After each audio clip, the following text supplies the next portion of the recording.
Okay, a little outdoor nighttime video. As I do a little bit of experimentation with the new camera, I wanted to come out and show what a secret internment camp looks like. Or actually a not so secret one.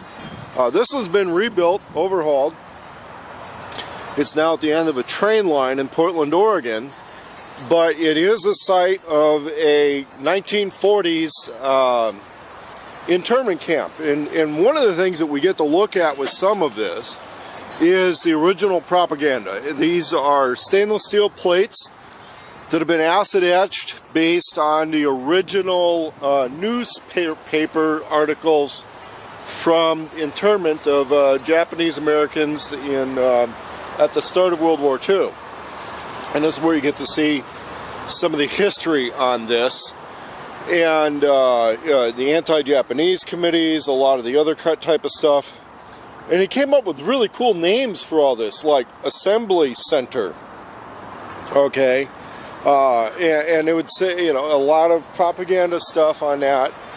But to feed the constituency, I want to let everybody know what they, what they were accomplishing. In Portland to be the first Jap-free city. So when somebody talks about how defamation starts with, bad-mouthing people, all that kind of thing, it does lead to a lot of other stuff, like people called aliens. Believe it or not, prior to that period, the people weren't called aliens, okay? It was foreigners or immigrants or something like that. The idea was that there were starting to be science fiction films of aliens from other planets, and they were always bad. Okay, that was part of what was happening in those times. But this whole parking lot here has been converted to a expo center. Let's see if my zoom is working. Yeah, there it is. Okay, so that's the sign right now. And for people who come here for the gun shows in Portland, Oregon, will recognize this place in the daytime as the place where they do the gun shows. One of the differences between daytime and nighttime, though, is paying for the parking.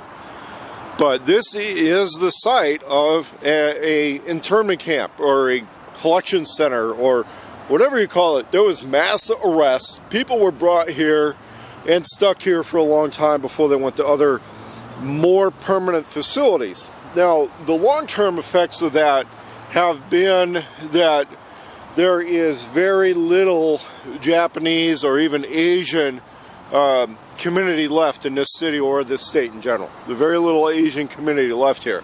I'm going to do some other videos explaining some of what happened to a lot of the Chinese here, especially in the late 1800s, people who came over to build the railroads and do other related labor for the most part.